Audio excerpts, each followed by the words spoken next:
And I think that's one thing we can never let people forget about is the journey, because a lot of times on social media, you know, everybody's all about instant gratification, and you got these gurus that come out and make it look so easy.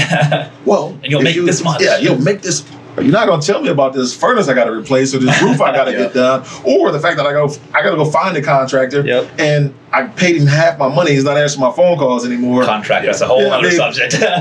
You're not explaining those things to the people. You're wanting these guys to invest in a fund and they get a percentage or something. Or you take losses. You do take losses sometimes too, and they never tell you about that. That's for sure. I mean, my contractor took the money and ran. I'm all about being 100% transparent and obviously getting myself to a point to where, you know, I'll put in the groundwork. I'll be the boots on the ground for a time period, but I know when that time period is going to have to come to an end for me, because I know how much time I can sacrifice and I know what I can't. So. What's going on, guys? Welcome to the Scalers Only Show, where we talk about real estate, business, lifestyle, and everything in between. Today, got my man Chris Beanie Wells, local Columbus, Ohio State legend, real estate extraordinaire. I'm going to add that in there. We're going to talk about that. And just overall genuine, great human being, and cigar aficionado as well. 100%. Absolutely, man. Welcome to the show. I appreciate you guys having me, man. This is a pleasure. I was just saying how not too long ago, you know, you were talking about, you know, wanting to get something out there as far as a podcast, and not just a podcast, but a real life show. Where you just sit back with your guys and you guys just talk business and real estate and all those things, and you got it going, man. So congratulations. It's consistency. Yes. You took action. Take action. Take action. Yeah, that was the first episode, wasn't it? Yeah, that's something I've learned. That's really how I've seen a lot of people be successul. As soon as we talk about something, we're putting it into motion before we even leave the ground. So let's talk about, you know, kind of your start. I mean, you played for Ohio State, you played in the NFL. For anyone that doesn't know who you are, which most people probably know who you are. So let's get that out there. You know, who is Beanie? Beanie's just a kid from Akron, like another guy, LeBron. That's a lot of holy crap. A lot of LeBron references today. For sure, I'd imagine so. But yeah, from Akron, Ohio. Obviously played football at Ohio State, which was a lifelong dream of mine, you know, growing up in Akron, Northeast Ohio. I think every kid that grew up playing football, which Northeast Ohio in general is like a football area. It is a football town. I mean, everybody. Youngstown, Akron. Yeah, Youngstown, Akron, Cleveland. I mean, all the small towns, Steubenville, Massillon, all of them right in between. You know, everybody loved football. So, you know, to get an opportunity to play for Ohio State was a childhood dream of mine, as it was for a lot of kids. So getting to do that was great. And then obviously going and playing in the National Football League, that was just icing on the cake for me. Getting to run over the best of the best. Yeah, just a little bit. So rewinding back to like your high school days, though. I mean, did you believe like at that point that, hey, I'm going to the NFL, I'm going to the league? Is that like a belief thing, or is it like a progressive thing that kind of happened? So it kind of was a belief thing. I think when I was a kid, I probably was, 6, 7 years old. You know, when you're in school and they ask you, what do you want to be when you grow up? It's, I want to be a doctor, I want to be a lawyer, I want to be an athlete. Everybody says athlete, for the most part. But I said garbage truck driver. Yeah. I thought fun hanging out behind the garbage truck. So it was two things I wanted to be. It was a firefighter and go to the NFL. That was it. And, so many different times I had teachers, parents, aunts, uncles. Well, what's going to be the plan B? And I was like, hell, there ain't no plan B. There is no plan B whatsoever. This is what's going to be. And, fortunate enough with that drive and that mindset of it not being a plan B, it was able to happen. I'm one of those firm believers. If you really, truly believe something and you really want something to happen, you can control that narrative. You can manifest it. And I often think plan Bs, although they do come in handy at times. Which plan B you talking about? But plan Bs can distract you from your plan A. And, people get comfortable. Well, if this doesn't work out, I'll just go through that. Gives you a way out. You just end up flipping from one thing to the next. Exactly. And that's something that I did not want for myself. And I understood that at an early age. This is what I want to do. I'm not going to let anybody talk me out of it. Yeah. So, what was your major, by the way? Communications. Okay. Yeah. Gotcha. So you had that belief system, like going all the way through, and then high school. done really well in high school. When did you actually start at Ohio State? So I started my sophomore year. My sophomore year at Ohio State. Freshman year, I was behind Antonio Pittman, who was another Akron guy, and was a beast himself. I played a lot my freshman year, which was good. I mean, at Ohio State. At Ohio State. Yeah. I'm playing. We go to a national championship, and obviously we lose to Florida that year. But nonetheless, I played a whole lot. Was a contributor on that football team, so I was just excited to be there. I was gonna say It's a great experience, shoot. No, for sure. I mean, losing the game was pretty terrible, but But it nonetheless, teaches you something, That doesn't right? happen. We right. don't lose. Exactly. You do not, walk away with a loss and feel like, that was an accomplishment, even though it was a national championship. No, we were ticked off for sure. Yeah. So, and then I guess throughout that process, man, you rushed for a lot of yards, and then talk about the draft process and how all that worked, because I'm very interested in that. I had the belief system. I did not have any of the athleticism. Right. So, for me, I had a couple guys. I went to a small D3 school, and there was a couple guys that went to the league and had decent careers in the NFL. But I still believed up until I was a junior. Mm-hmm. But I'm seeing all these NFL scouts coming to our school. Right. And we're in Podunk, Ohio. And I'm someone's going to need a fullback. And not at 205 pounds, 5'5", right? But talk about the whole draft process, how that works, how stressful that is, all the, just everything that comes with that. It's tough. I mean, obviously it's different for, a lot of different guys. It's all, situational based for however a certain guy's career went. But for me, it was one of those deals where I hated it. I'm not one of those people that was real big on going to the combine and working out at the combine, meet with a bunch of different teams. Obviously, I understood that was part of the process. But the working out part, I couldn't stand it just because why am I going to go there, lift 225 a bunch of times? And what does that really do? What does it really do? You got some guys who are legit workout warriors. That's what they do. And then they get on the field and they it's have no idea what they're doing. So I was a firm believer. My film should speak for itself. Yeah. So I hated the process with a passion.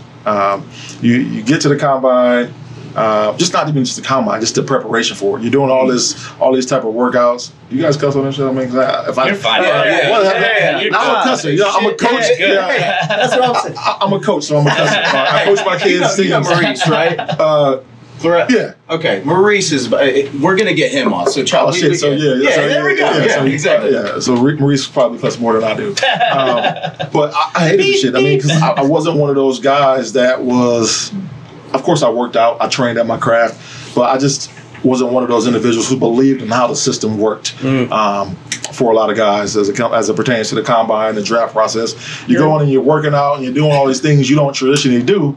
And sometimes it kind of gets you out of who you are because now you start focusing on things that have nothing to do with football. You ran a 4.2 in the cone drill. You're like, give me the ball. I'm not running the freaking short shuttle in the game. If I'm a DB or receiver and I'm in and out of breaks, I kind of understand a little bit, but a lot of the stuff really didn't really translate. So I hated that whole process. And then when you meet with different coaches and teams, you understand the interview situation, right? They want to get a chance to get to know you. Yeah. But when it gets to a point to where they're just asking you just outlandish stuff, weirdest things. Who was your best friend growing up in elementary school? Yeah, what's your favorite TV show and why do you think this guy made this? Wait, that's not a security question nowadays. When you forget your password. Literally. What are you trying to get out? It's a tedious process. Asking situational questions, name a time you and your teammate took the right. What does it matter? But I get it to a degree, but the process is a headache, and a lot of the shit that they do can be done without. You can figure out which guys like to play football, which guys are smart at football, without doing a bunch of the 3 or 4 month draft process that they make these guys go through. Yeah, I just think the whole testing, it's there's football players, right? Yeah, and then there's athletes. They put so much weight on it now. Yep. It's a business, though, in a way. Literally, it's a business, right? It is. You see it not when you're going into it, it's your passion, you want to do this, but when you look at it overall, you got to treat it like a business. Right. What do you have to do? The processes you have to go through in a business, learn, and I don't know those. I've never been in it. 100% it's a business, and I understand that aspect, and I do understanding wanting your guys to be smart because the playbook when you get to the NFL is all those books right there. That's the NFL playbook. So you got to learn and be able to recite that on the football field without thinking. So that's the, you hear people talk about the speed of the game is the difference from college to pro or high school to college. It's not necessarily like the physical speed, it's the mental speed. So I do understand having guys that are able to comprehend things and go out and recite and do exactly what you were coached to do on the fly. Yeah. I understand that 100%, but I think they take it a little bit far at times. How much difference is the speed? Oh, it's compared crazy. Like from high school to college to the NFL. It's crazy, and like I said, it's not the physical speed that they're talking about whatsoever. It's being able to process information and to go out and whatever you were taught in meetings the day before, to go out and do that on the football field and to know that you have to break this route exactly at 2.5 steps opposed to 3 steps or 1.5 steps and be that precise. Never do that. Huh? I mean, it's... I'm thinking how many steps it's going to take.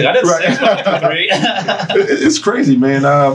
You got guys, the Tom Brady's of the world. You have the Peyton Mannings of the world. Those guys have the mental capacity of like an astronaut. They're that smart. When you talk about rocket scientists and things like that, that's how smart those guys are. And from the outside looking in, they're smart like that with their craft. Yeah. So from the outside looking in, I can throw like Tom Brady.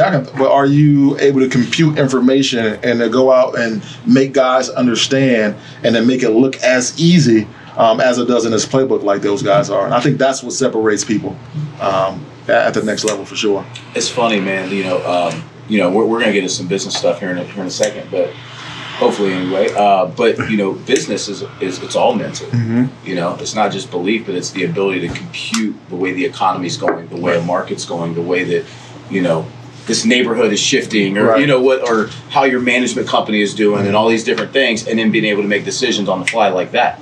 100%. Have a playbook for life and business. You definitely have to. I mean, it's tough at times to sit back in the business world and you watch somebody else do something and they make it look so easy, but you don't really understand the process that they went through and the due diligence that they put in to be able to make it look so easy. And that's in sports how it translates to business. I mean, everything's a process.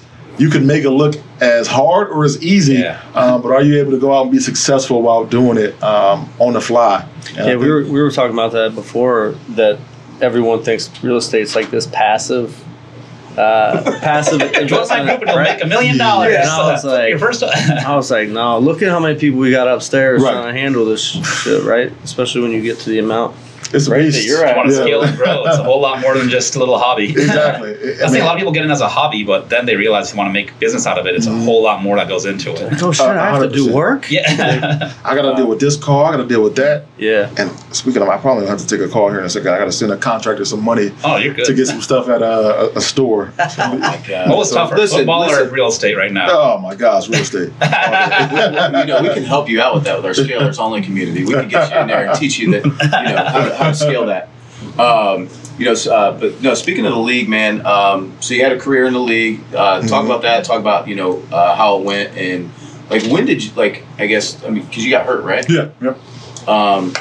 Was there any coming back from that, or? There was. I probably could have. I could have done something to come back, but it was just such a long process to be able to come back. I tore my Achilles twice. Was it Achilles? Yeah. I know you did it twice. Yeah, I did it twice. That's why I showed you my arm earlier. I'm like, is this a torn tendon? Yeah. Probably like, this shit is black. Hold on, I'm gonna get this on camera. Dr. Beanie in the house. I was like, bro, I wish I had a better story, but I was bowling, and is this a torn tendon? Yeah, it's probably. Yeah, that's probably so. Yeah. Not great. No, I probably could have came back, but just the work to be able to get back, I thought I could have best utilized my mental capacity and my resources elsewhere. And you have. Yeah, playing football was great. It was a lifelong dream of mine, something I always wanted to do. I think I wanted to one day, be in the Hall of Fame like everybody does that plays the game. But then you get to a point to where you realize, all right, your body's here. When you first get in, 3-4 years later on, it's right here. And then you start looking at the longevity of this thing, especially at the running back position. Right. It's tough. Probably ain't going to be there, especially, and I say it all the time, man, the NFL is all about being in the right situation. If you're not in the right situation, you could be a bust and fall out quick. I mean, there's so many times where you look at guys like, man, this guy was amazing in college, but he got to the pros and what happened to him? That happens a A lot of times, guys' skills don't diminish. It's the situation that they're put in. They don't get used. They go to the Browns. Yeah. Yep. They go to the Browns. I mean, I'm a Browns guy, man. Oh, geez. Unfortunately, I know what you're talking about, unfortunately. but when you're in Columbus, you're like equidistant from Pittsburgh, Cleveland, and Columbus. right. When you're equidistant, you're like, and you're a kid, you're like, well, these two teams suck, and I'm gonna be a Pittsburgh Right. and I got my Pittsburgh, flannel on today. Your colors for sure. Yeah, man. When did you Is it decide that it was time to? The injuries do that, or would he still be playing, do you think, longer if he didn't get injured? Yeah, if I didn't have that type of injury, I probably would. As a running back, you need your Achilles to be able to push off and explode and all that. I probably could have came back and played some, but I wouldn't have been the same player. And then after the second surgery, it was like a foregone conclusion. I got a cadaver tendon put in, and I definitely wasn't responding the same, and I can't be the same player with somebody else's tendon in my leg. Yeah, because you can do cadaver, or they can do. I know I had an ACL, and you can do like a patella tendon, hamstring tendon, or you can do a cadaver. And I'm like, I don't want anybody else's parts of my body. So I mean, trying to get your body to accept somebody else's part is not the easiest thing in the world, and I don't think my body accepted it that well. I mean, I can still run a little bit, but not nearly as fast or explosive as I once was. Would you say that the running back position is the toughest position in football? Say no. The toughest position. So it's the most brutal position in terms of being beat up. But the toughest position, I believe, is like corner. Okay, I would say most athletic. Like just being able to like cover somebody, not knowing where they're like that's it. Unbelievable talent to be able to do that. But yeah, brutal. Yeah. Oh, certainly brutal. I mean, you're getting hit every play. You're just running. Whether you got every play. Somebody's coming to get you when you got the ball, or when you don't have the ball, and you got to be one of those guys that block. Somebody's hitting you every single play. It's football. You get hit, right? Right. Exactly. Yep. Unless you're a corner or receiver. Yeah. Then you're not getting hit every play. But I believe corner is the toughest position because you're out there on the island and you got to know these coverages. And if you're not in the coverage, you're playing man on man, and you're going against a Calvin Johnson, a Larry Fitzgerald, the Jerry Rices of the world. Those guys who are so precise in what they do. Smack. That's a hard task. So I got one random question, man. I actually wrote it down to ask you. So the game has evolved so much, even since you played. Would you? And there's like the NFL's taking a stance on injuries and concussions and all that stuff. And yeah, I mean, I think it's good, but the game has evolved to be much more of a passing league than a running league. Right. The teams that tend to be successful tend to be more balanced, but I noticed there's so many more injuries that happen, like catastrophic injuries on pass plays as opposed to run plays. Right.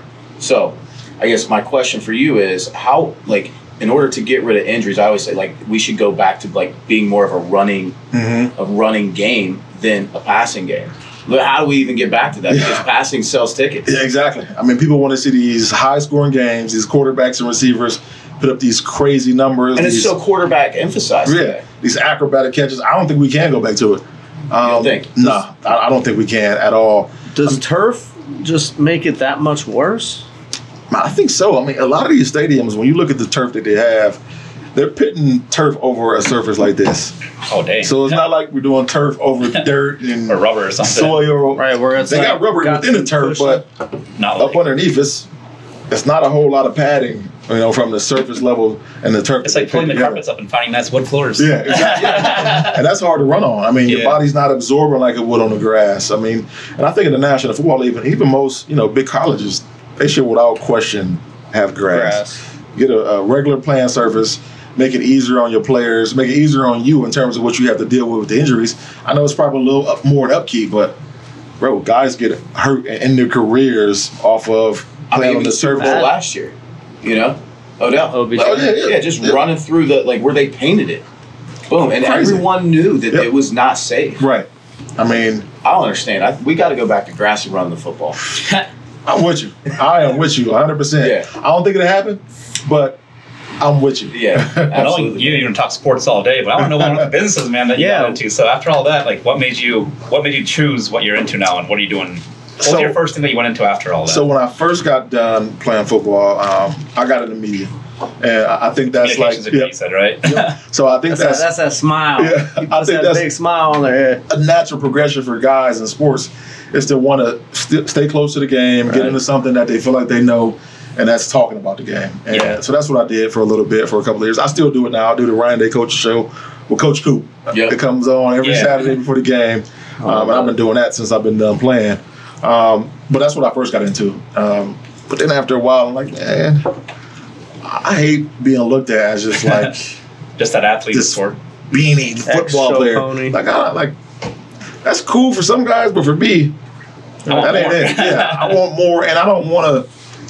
I've always been a person, one of them people that I don't like a lot of attention either. So obviously, living in Columbus, being a former Buckeye, you get that. I mean, it's tough walking around, right? But I always hated attention, and I always was uncomfortable being in the situation, being in the spotlight. So being on TV, that just kind of kept me in that spotlight. Being on TV and radio, I ended up starting a trucking company in 2013. Oh, wow. And that was my first real business endeavor. Like logistics and transportation? Yes. Okay. Yep. So I was doing over-the-road trucking.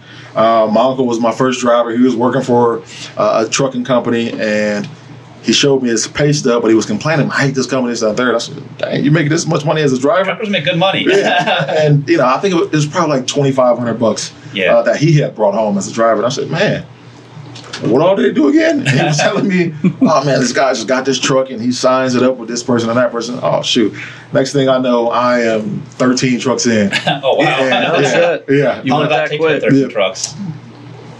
I was moving too fast. I had just got done playing football. I had a lot of money. So let me do this thing real quick, man. So I got 13 trucks very quick, and probably within a year and a half. Oh, wow. That is quick. Yeah. And I'm like, I didn't know it was going to be this much of a headache. Who was doing all the scheduling for you at that point? Me. Okay. Yeah. You're another quarterback right there. So let me tell you. So at first, I was leased on to a company. That's when you take a truck that you buy, and you're a quote-unquote owner-operator. Or in my case, owner only, because I'm not driving. But I bring my driver and my truck and sign on with this company.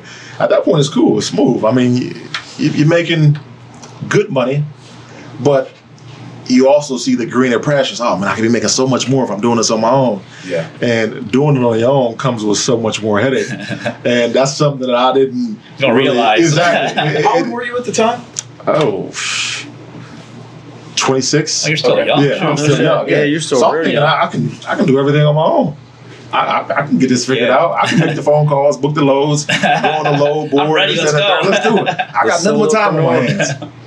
Nah. So do you feel like because I mean, you in your sports life is more brute force, at least from hearing you talk about it. Do you feel like that brute force thing just kind of transferred over to the business, where like, yeah, I'm going to do everything. Yeah, I'm going to do this. I'm going to do that. I got all the time on my hands. It's the competitive nature too. I mean, that's all you asked me to do. I can go do that. So 100%. I think when you come from a sports background or just any competitive background, you feel like the toughest task in the world that you can go out and do.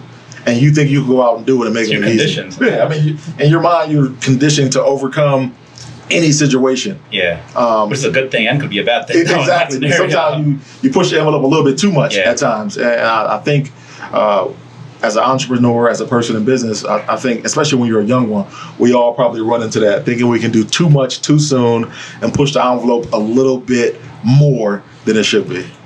At that point, go ahead. No, I was just going to say, do you feel like going through some of the things you went through in your career has helped you in business too? So then when stuff doesn't go the way you planned it, then it's easier for you to adapt because you're like, I've gone through shit before. 100%. 100%. And I've always been one of those people that, I'm always slow to get pissed off. And, so a lot of stuff. Poised guy. Yeah. A lot of stuff don't really bother me as much because I always think, man, it's not the end of the world. Until you started your own business.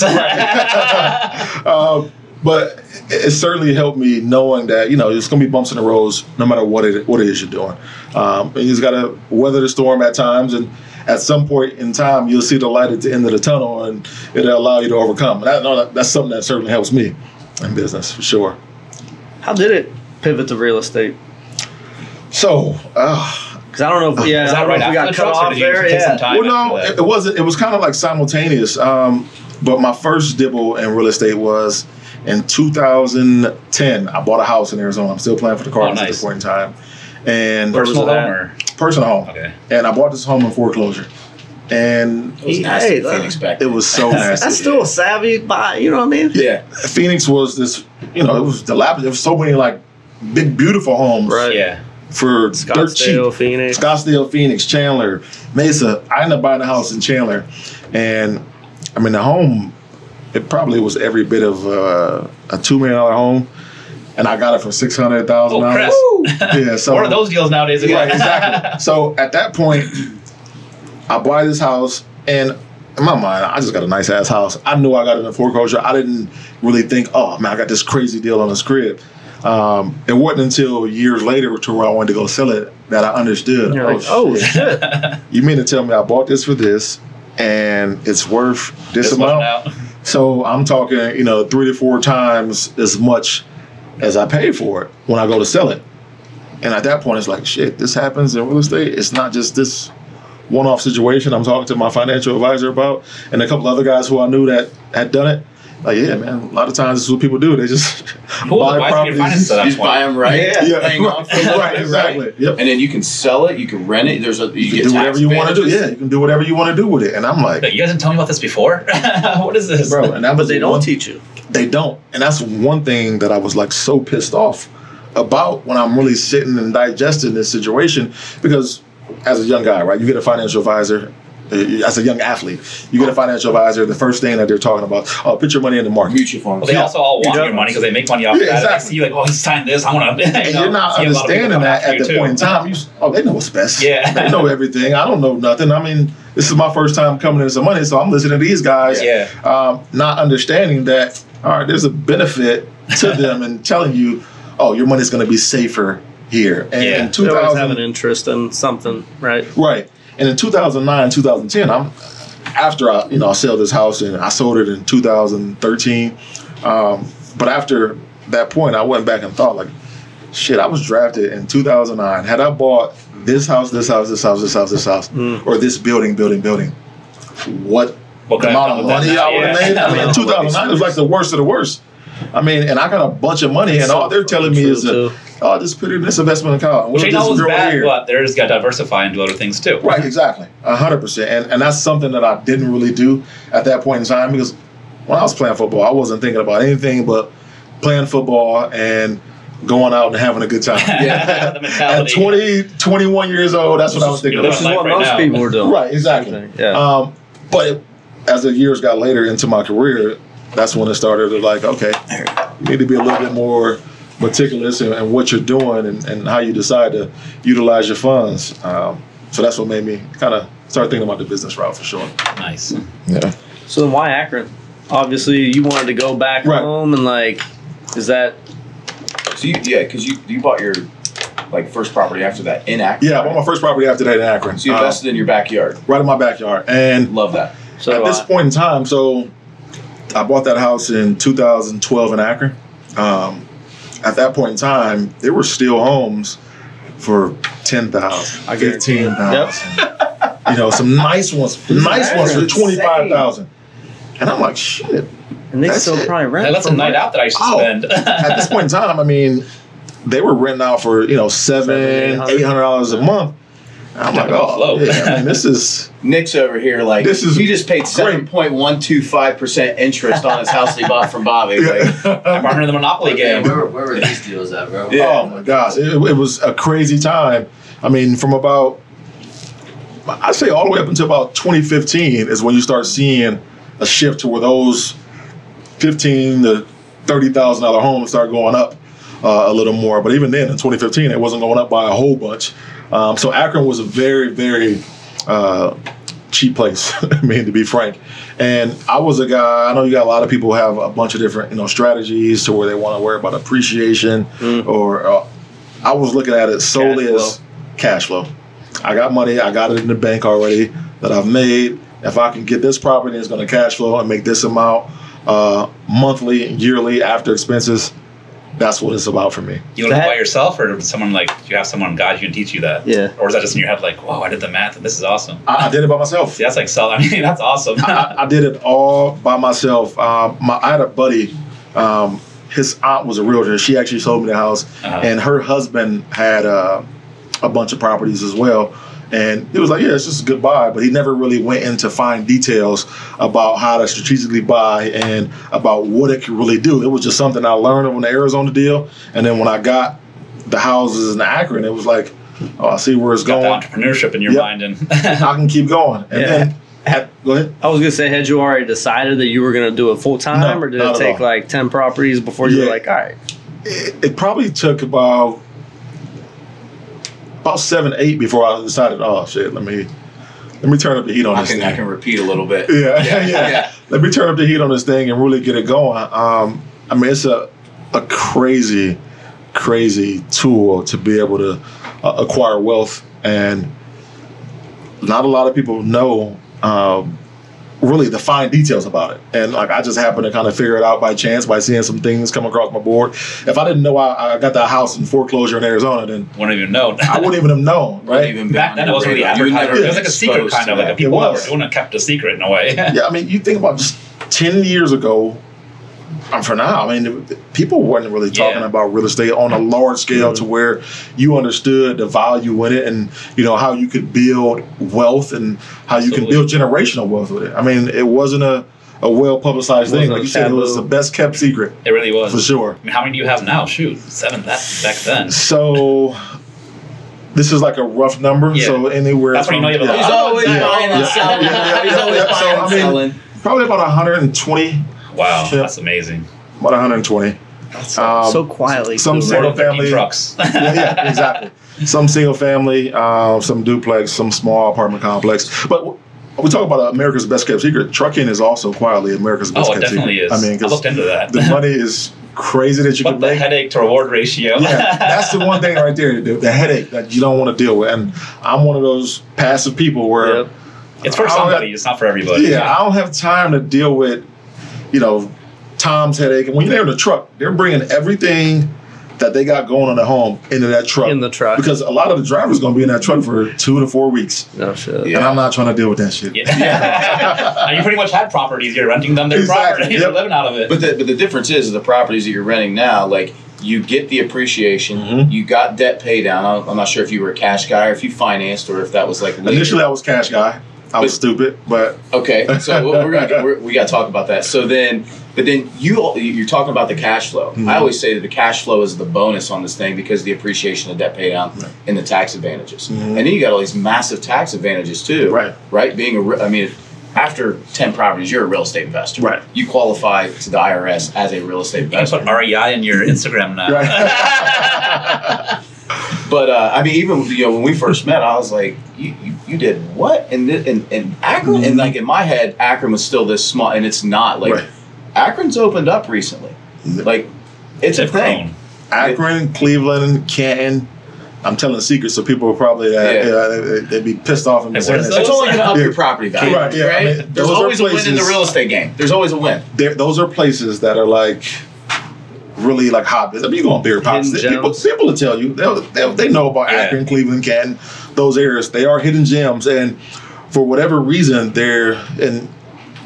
it's a good thing for me, but it's kind of a bad thing in a sense. For whatever reason, you're going to have a demographic of people in those areas that are never ever going to buy for whatever reason, whether they can't afford it or they just choose not to. So those are forever going to be those blue collar but renters markets forever.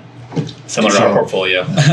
Yeah, and I mean, like, I encourage people to buy. Like, there's certain people that want to rent. There's certain people that need to buy. There's certain people that want to buy. And Nothing wrong with any of them. It's all life choices, life decisions, right? So going back, you mentioned bigger pockets. What was like the resources that you used? Like, I know when I first got started in real estate, YouTube wasn't really a thing. YouTube University, like 2011, 2012. Right. And then 2014, it started to become a thing. You had all these gurus come out with their new course. And gurus. And a lot of gurus, right? Yeah, the gurus with their Ferrari. But what were the resources that you used to actually kind of wise up on this whole real estate game to be able to do what you did? Bigger pockets, certainly one of them. Yeah. YouTube University. It's a real thing. Yeah, for sure. People don't even know. I mean, you can literally It's a figure out resource. anything. Was there like a book or something like that that changed your life, though? So, I mean, it's always cliche to go back to Rich Dad, Poor Dad, right? I mean, everybody always reads that all one. did it, though. Yeah, something about it. Something about it. 100%. For me, I'm just slipping my mind right now on who the author of this Robert book was. Kiyosaki? No, not that book. Oh, It's different. Eat the Frog. Eat the Frog. Eat the Frog. It's about doing the hard task first. Like I if you had had to eat a frog, you had frog. Yeah, they're pretty good. Going out and killing a frog and eating a frog raw would be like the hardest thing to do. Like, damn, I gotta do this. The book is called Eat the Frog. It's about procrastination.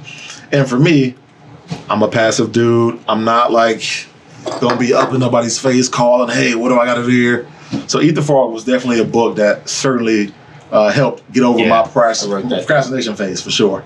Never read that book. I've heard about that before. I know it's a book. So I've heard the reference to it before. It's a really good one. And so you read that book, and then you started like literally just going ham on trying to learn as much as you could, soak up as much knowledge. Did you have a mentor or anybody that like helped you along that way? So indirectly, I had a mentor, and it's because one, I met him through my financial advisor. Really good guy. So you found the right financial advisor. Yeah. Definitely. I mean, he knows who's who he knows.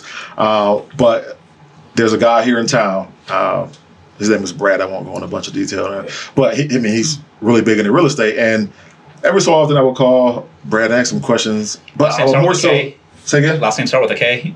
No. Okay. No, I would just. I know it is. I would just listen to, him when I would be in like a meeting or something with him, and we're going over a specific situation or a specific deal. I would just kind of listen to his lingo, see what he was talking about, and just understand what he was doing.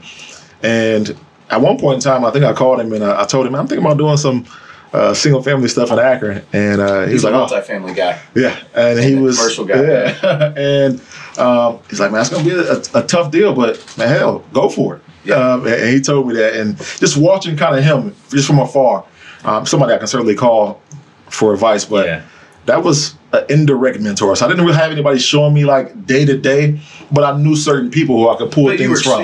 That's a mentor. You expose yourself to him. Yeah, 100%. You expose yourself to his world, and next thing you know, boom, you're just learning. Right, 100%. And I think when you do that, when you're around people, or you, like you said, expose yourself to certain people, and you know what they're doing, and you just be a fly on the wall. Just listen. It just becomes natural for you too. Yep. You listen to certain things, and if I don't know what exactly they're talking about, I'll go and Google it and figure out, okay, what did he mean by this? So you mentioned the single family and the multifamily. So I get in this debate all the time. And it's like, do I want to own a piece of a watermelon or do I want to own a whole grape? And we're single family guys, right, at heart. So, and I'm like, man, I want the fruit salad. The entire thing. I'd like to have the whole vineyard, right? At least the vineyard can make wine, too. But, my multifamily friends, we go back and forth on this stuff. But what attracted you to single family real estate? Was it the price? Was it the cost? Or was it just, hey, this is what I know? It's what I knew because it was the easiest entry point for me. I mean, if I could go and drop $15,000, I got a crib right here. It was so easy. No brainer. Yeah, I mean, and then just repeating the process was so easy. I looked at and done some bigger multifamily deals with partners, and it's too much, man, for me. Like, I don't want to do with all these inspections. You stuck with it. Yeah, but you like keeping things simple. That's what works for me. Yeah. Honestly, I mean, and you could go back and you can I can go look at what Terry Summers is doing. I can go look at what somebody else is doing and see what works. I'm not about reinventing the wheel at all. I'm looking at what works, what's efficient, what can I make work really well for me, and that'd be that. And not to say that I can't make multifamily work, because I have some multifamily. I don't have any like large scale, but I have some, and I know the numbers there. I mean, right now it's probably hard as hell to get a. That's what I was trying to do with. You're right. But it's funny. It's like all what people think that it is to a certain degree. Yeah. You know what I mean? Like you got Grant Cardone and all these big guys pushing multifamily. But yet there's something that they want you to do for them on the back end. They want you to invest in their deals. Right? 100%. No, I don't even text me yet, but I was ready to pull up. I just sent my boys a text message yesterday, and I'm trying to pull it up here, and it was I want to say J.P. Morgan Chase is just putting another $1 billion. I just in see it. that. It's a reason why they're doing that. You know, I mean, they didn't say we're putting $1 billion into multifamily. Maybe they are, but they didn't come out with that article and say that.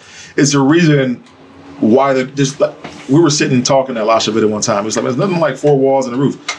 People want their own space. They want their own space. Especially when you have work at home now. You don't want to share a wall and you're stuck at all. You want to have different rooms. If you got kids, which majority of people do, they want their own space, something to feel like it's their own. Going home. Yeah, I mean, they got one a yard, they want a garage, they don't have to deal with a neighbor that's right on top of them.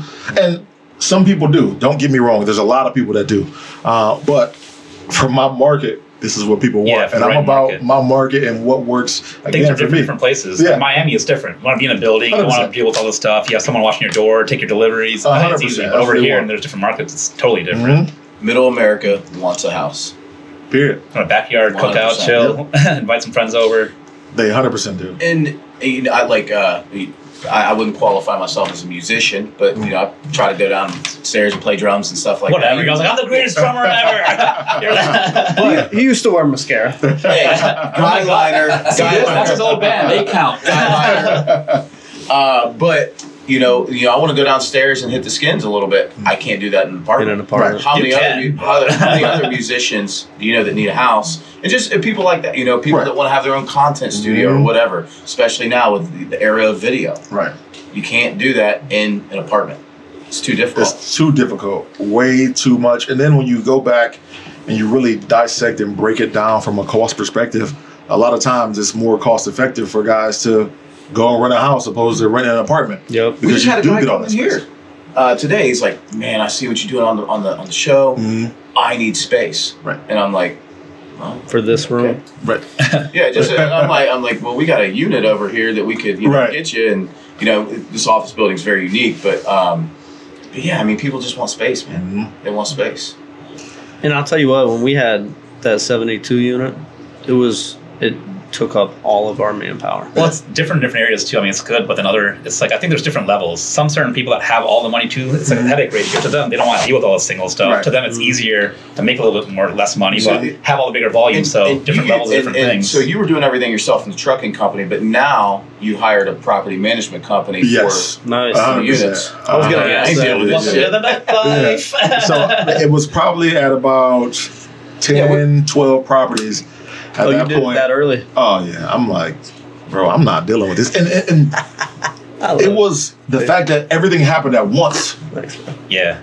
I mean, I had a toilet here. I had a furnace here. I need this fixed. I need that. I'm like back to back to back. Like, I don't got time to deal with that. I mean, Beanie the plumber. Beanie the...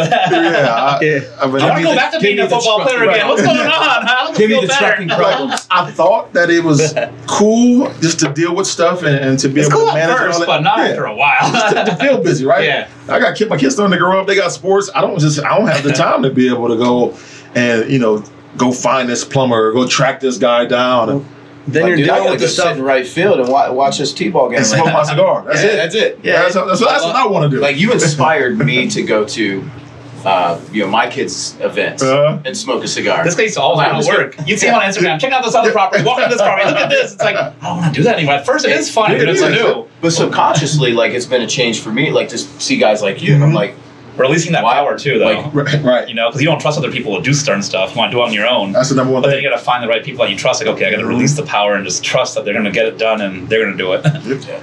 It's just like, why am I not out in right field smoking my favorite cigar right now? I can't. I mean, why not? And it's enjoyable. It's like, why work? Why put in all this effort if you're not going to enjoy it? You can't enjoy it. You still got to go through it. You can't just jump to that obviously right away. But it's a journey. That's the goal. Like, you go there, And I think that's one thing we can never let people forget about is the journey. Because a lot of times on social media, everybody's all about instant gratification. And you got these gurus that come out and make it look so easy. Well, and you'll make this much. Yeah, you'll make this. You're not going to tell me about this furnace I got to replace or this roof I got to get done, or the fact that I got to go find a contractor and I paid him half my money. He's not answering my phone calls ananymore. Contractor, that's a whole other subject. You're not explaining those things to the people. You're wanting these guys to invest in a fund and they get a percentage or something. Or you take losses. You do take losses sometimes too, and they never tell you about that. That's for sure. I mean, my contractor took the money and ran. I'm all about being 100% transparent and obviously getting myself to a point to where, I'll put in the groundwork. I'll be the boots on the ground for a time period, but I know when that time period is going to have to come to an end for me because I know how much time I can sacrifice and I know what I can't. So, we talked about your past and where you were, where you're at right now, but like, where do you see yourself going in the future? Like, what do you want to do? What's the impact you want to make, or where do you see? Or is there an exit strategy? Do you want to sell it off to somebody, or continue your hand down to kids? I'm one of those people, man. Everything that I get, I want to keep and hold on to. I know a lot of times I hear guys, "Oh, that's the dumbest thing in the world. You gotta have an exit strategy." But dude, one of the first conversations we had, he's like, "Man, I'm hanging on to all this shit forever." It's like my kids are gonna know about these properties. So, and if one of those generations or one of my kids decides they want to sell it at some point, cool. But for me, I don't need an exit strategy. Right now. People always talk about exit strategy. Why do I need a fix a plan that's working? Well, not exit necessarily, but like, what do you want to do? Like, keep that running? Then, do you want to stay with this forever, or is this like your end all? Like, hey, I'm gonna with this real estate. That's all I'm done. Or some other things. As far as like generating revenue and working, I mean, this is one avenue for me that I enjoy. There's always a million things I got churning in my head. There's a million freaking things. I mean, I can go on and on and on all day about ideas and plans and blueprints that I have for certain things. But in real estate, I enjoy it. I want to continue getting as many properties as I can get. Keep it building. Is there a certain number? At one point, it was like 500. Then I got to where I'm at like very easily, and I see 500 being like that's easy right now. there. It's easy. I don't know, probably 1,000 or something like that. I mean, that's an attainable goal. 1,000 single family. Then there's the multifamily. Well, like, 20,000 now. 1,000 doors. Yeah, right. the difference is you have a lot of these multifamily guys as well. They're like, I own 6,000 units. No, you own 1% of 6,000 units. It's like saying I own Apple stock. Right. And so like it's such a like it's not a flex. It's just it makes you look. And you're lying to people because you don't own all of it by yourself. I mean, I got to be careful. I got some friends that do that. So it's just like I own 10% of 1,500 But I mean, doors. you own your stuff. You talking about exit strategies. I mean, it's like if you were to sell this company or you were to hand this company down, are they going to have to deal with 74 of your partners, or are they going to have to deal with your will and the legacy that you left? That's it.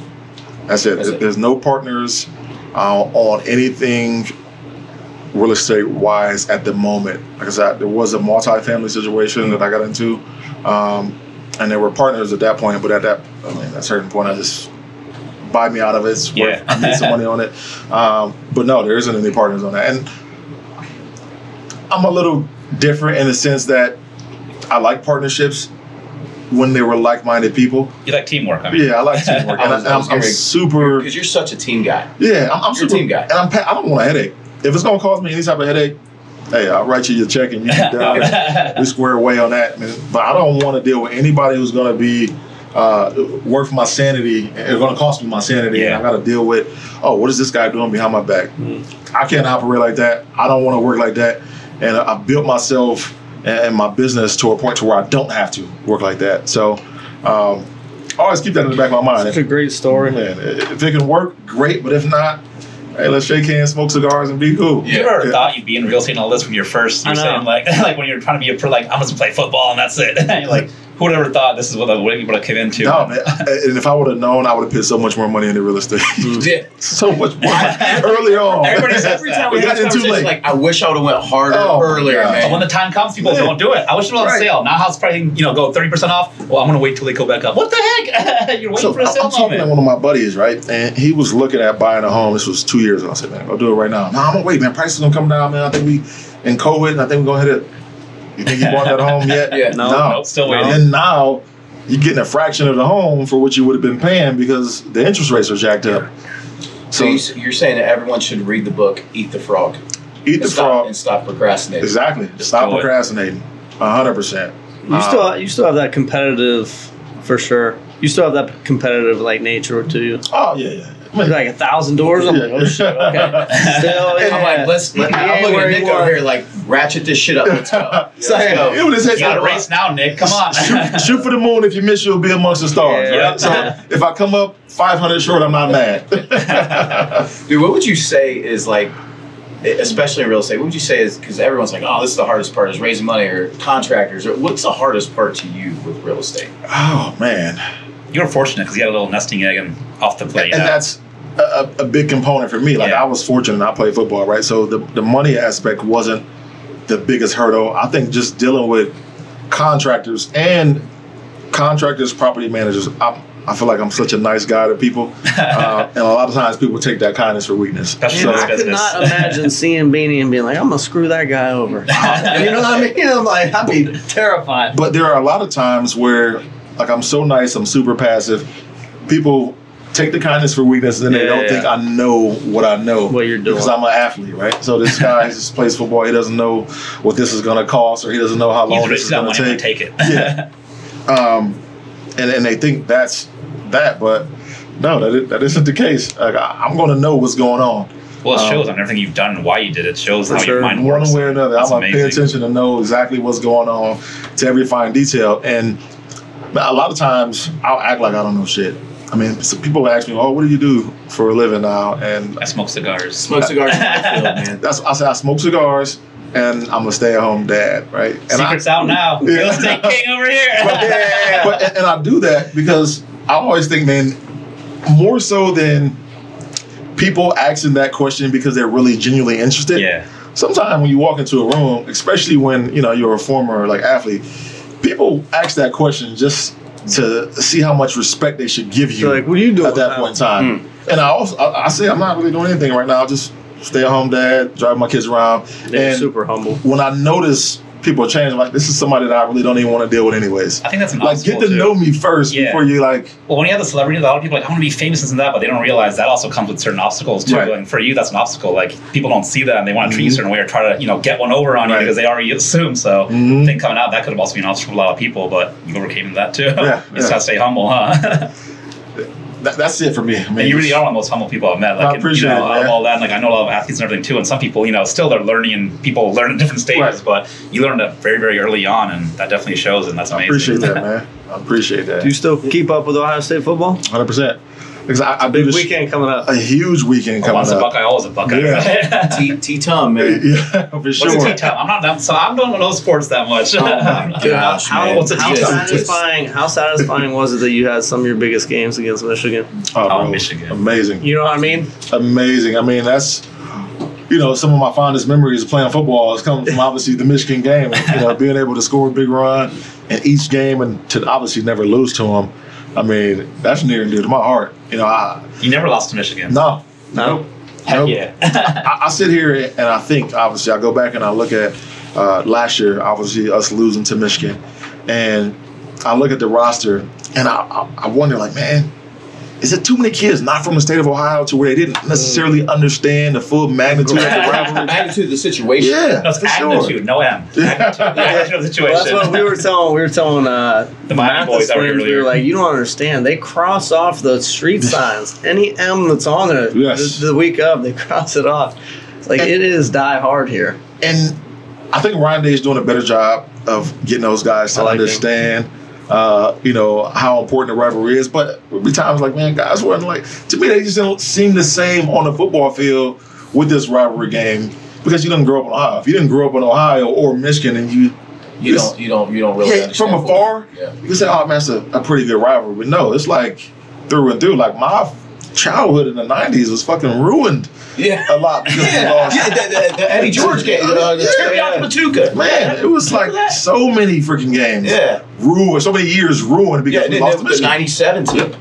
Bro, that's like a who's who. Like, I mean, you go out and name every player on that 97 team. It's like, dude. And that's got to be one of the best Ohio State teams of all time. Oh, 100%. Put together. Top to bottom? Yes. It's and crazy. It was a running back. Pepe Pearson. Pepe Pearson. That's right. So you got the 97, you got the 98 team to where they lost to Michigan State. So, I mean, dude, this is like how my childhood was, and I know yours was like it too, because we're rattled off some of the same stuff. Right, yeah, man. Bro, it's real. I remember I threw a computer after the 98 game. Dude, I remember you threw that like a month outside. You throw a computer every other week. You guys had some good players in your games too. Oh, yeah, definitely. Yeah. Definitely. Actually, I do. Between the Mike Cleveland Hart. Indians, oh, yeah. You and Mike Hart going back and forth. That's wild. But between the Indians, the Browns, and Ohio State football in the 90s, my childhood was pretty rough. It's rough. It was rough. Indians going to the World Series. Now that, like, sweet. Right. I can watch this good now. So, flip it to the positive. Who was the best college football player in college that you played against? Oh, this is Navarro Bowman. I don't know if you guys linebacker at Penn State. 49ers. Okay. Played for 49ers. And Dog. a straight beast every time I played against him. My last year at Ohio State, 08, I had 20 carries for like 64 yards. I think we ended up losing to Penn State. And Navarro Bowman had 20 tackles. I think I get away from him, right? I drafted to Arizona. Wait 1 year. Ball's ass goes to 49ers. He's gone, yes. I'm like, God damn, this motherfucker again. So we playing, and my first game going against him, I have like 18 carries. This motherfucker got 18 tackles. I'm like, this dude ain't the hell away from me. Leave me. Dude was a straight beast, and he wasn't like an oversized linebacker, like slim, athletic. But when I talk about somebody that can ball, that's that dude. He's a football player. Yeah, straight up football player. 49ers had Bowman and Patrick Willis. Yeah. They were That's serious. terrifying. So you already know what my next question is going to be. What's that? Who was the best player in the NFL that you played with or against? Oh, man. Man, that's tough. I played with, Larry Fitzgerald was a receiver. Anquan Bolden was my receiver. Yeah. Kurt Warner was my quarterback. Jesus. Yeah. You came in the year after the Super Bowl. Yeah. Right? Or that lost in the Super Bowl. I'll probably say Larry. Yeah. Just because of, one, what he did, and then for the longevity. I think Larry played 15 years. Yeah. And his preparation. That's what separates a lot of guys. Very regimented. Oh, he is. He Super is. regimented. World traveler. He's going to travel the world in the offseason. How many places has he been to, by the way, in his passport? Like, bro. So 40, 50 different countries or something like that? My rookie year, I lived with Larry in his house, and he has a world map. Not a map of the United States. A world map. And it had to be over, 200 pins in his place. Oh, wow. It's crazy. Oh, shit. The dude travels. And when I say travels in the offseason, I want to say he probably takes a month to 2 months in the offseason and travels the world every year. That's amazing. It's nuts. It also exposes you to so much, too. You know, and just, very cultured individual. yeah. Very, very. I'd ask you a question really quick, though. I know, what's your perspective on the NIL, going on NIL? Do you think that's going to hurt some people that's going through? Because, that's kind of throwing business at people, at kids that have so much going on. Is it a positive more or negative, or do you think it's just... So I think it's a positive. I think it's a positive, but it can be a negative, right? Yeah. If you get guys that are just distracted by it and not keeping the first thing, which is football, obviously the things that allow you to get the NILs, school and football. Because at that young age, you're saying when you're younger, you want to party and do all that, but when you get money thrown at you a little bit, is someone ready for that fully, or if you're... I think now guys are being groomed to be ready for it, but obviously it's very new. I like it because you got universities making a shit ton of money. The Ohio State University, great university, great institution. They're making a lot of money from the athletic department. Yeah. And their two biggest drivers are football and basketball, and football being the primary that supplies funds to, I'm sure, a lot of the other sports. So when you look at it from that standpoint, and not just at Ohio State, but just across the country, they deserve to get paid. You got coaches. They're the highest paid state officials. Now they started selling alcohol there? The buyout for, what's his name at A&M? What's his name? Jimbo. Yeah, Jimbo was like $75 million. No, it's more. Wow. You ain't firing this dude. He can't be fired. Yeah. Jeez, I know that. I know you guys have probably heard the story from Ed Orgeron when he said the AD said we're going to fire you, and we're still going to give you this $14 million that you're. Oh, he said, which door you want me to go out of? Like, come on. At this point, what are we? Like, how are you not paying these guys when that type of money is being thrown around and made from the sport? So to all the young kids that are getting this, what do you think they should be doing with this found and stuff coming in? Yeah, how should they structure? What's a piece of advice you'd give to them from an ex-athlete? That's very important. One, I'm not all right, get with a financial advisor, right? But make sure it's the right one. Make sure it's the right one. No, I'm not a financial advisor. Get with financial people. Not just financial advisors, financial people. Financial advisors, like you talked about a little earlier, they have an incentive for you to do what they want you to do, especially when they work for large institutions. Yeah. A lot of times, those large institutions don't allow those financial advisors to invest in anything outside of what the stock market. So you're almost saying get with financial people that don't have a motive. Exactly. Or that you know that are going to have your back. 100%. And find an interest. If you're interested in real estate and you live in Columbus, Ohio, figure out how to contact Terry Summers. I mean, that's right. Hey, figure it out. Figure out, just don't, seriously, but figure out just genuine good people to be around that, one, it's kind of hard to say somebody has your best interest when you just meet them, but get a feel for them. And you're getting this money so quick, so you probably, you want to have a good supporting cast at home, whether it be a parent, aunt, uncle, whoever, to help you along with the process. But that is so important, having a supporting cast of individuals that you can turn to. Well, what should I do here? Yeah. Or how are you going to guide me through this while I focus on this? So they say that cash is trash, right? Or like that cash, sitting isn't good. Mm-hmm. But I truly think that if you sell a business, or if you come into money, or you're playing college football, and you could get hurt tomorrow. Right. This could be the last money you ever make. Mm-hmm. I think you should sit on that, let that money just weather in your bank account for a little bit, become used to it, almost become numb to it. So then that way, then you can make some educated decisions about the money. And then call here. Oh, you're good. And then just start making some decisions based on the stuff that you want to learn about. Right. I think that's so important. Don't be in a rush to make this money work for you. Like you said, you can sit there. If you're one of those guys that burn a hole in your pocket, I suggest get with somebody to help you tuck it away. But don't be in a rush. Figure it out. Have you thought about starting an entrepreneurship thing in Akron, or with athletes that are getting all this money now? I haven't. No, I haven't.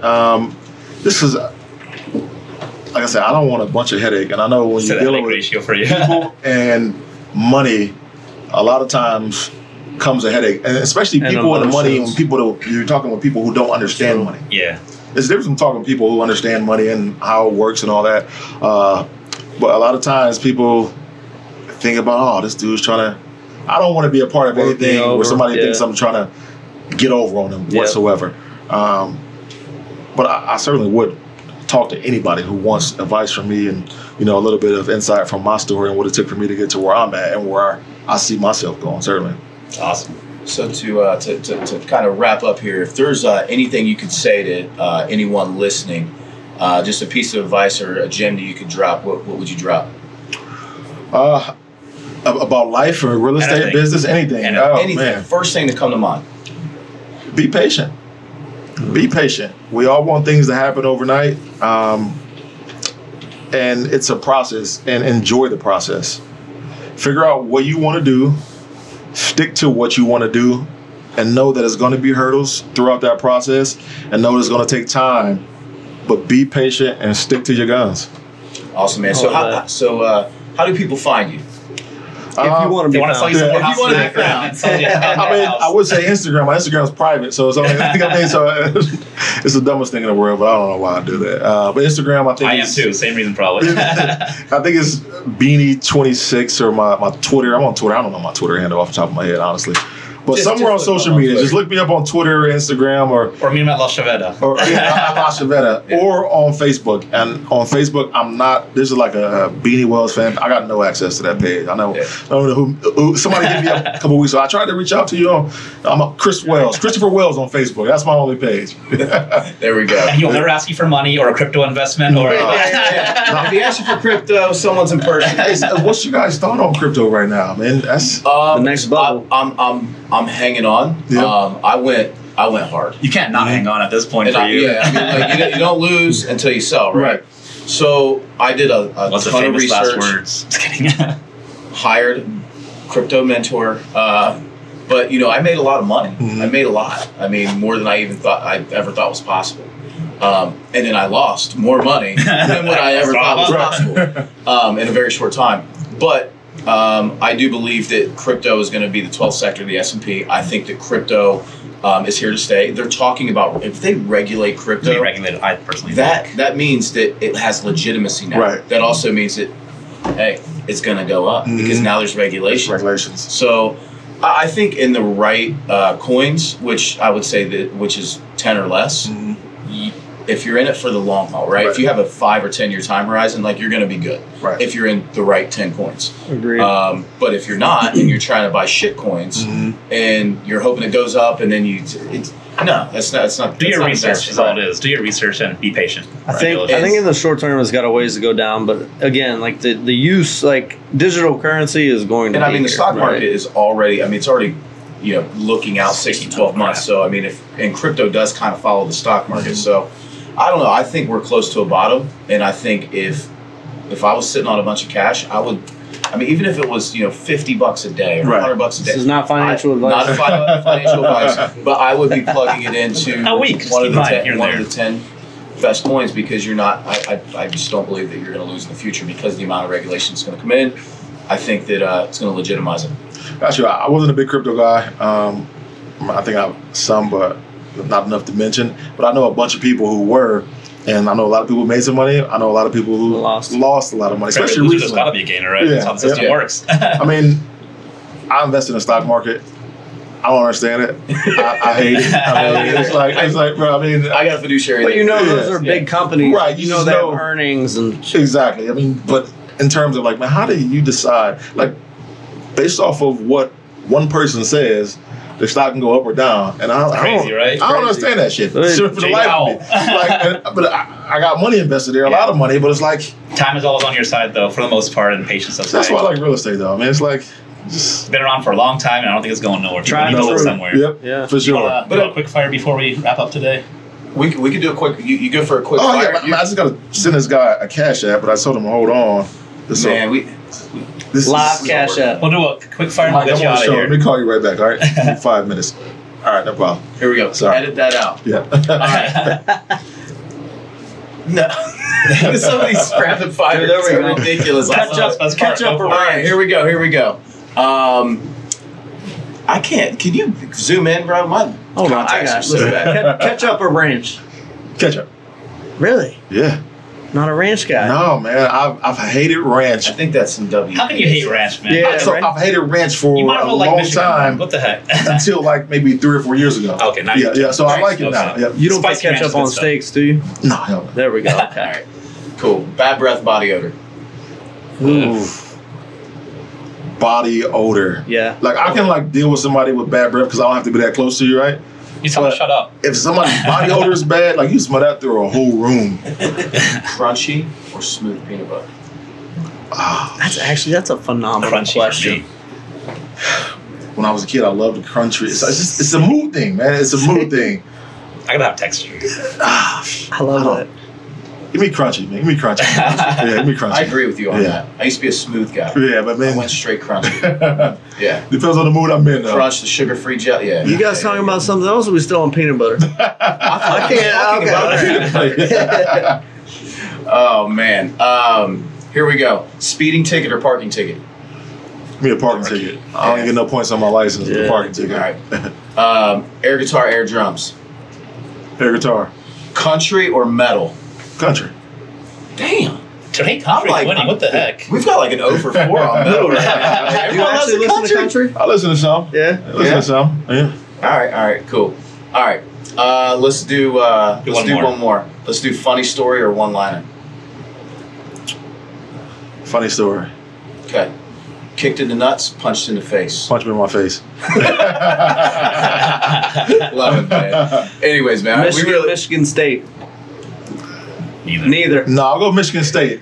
Mel Tucker was at Ohio State here as an assistant. So that's my guy. So I'll go Michigan State. They're Buckeyes at heart. Yeah, sure, 100%. You don't even know it. Man. Anyways, guys, thanks for tuning in to the Scalers Only Show, where we talk about real estate, business, lifestyle, and everything in between. To my man, Chris Beanie Wells, thank you for being on the show, my brother. No doubt, man. Absolutely. Good one. Yeah, that was definitely not appropriate Peace. for the That was great. Peace. Oh, that was great.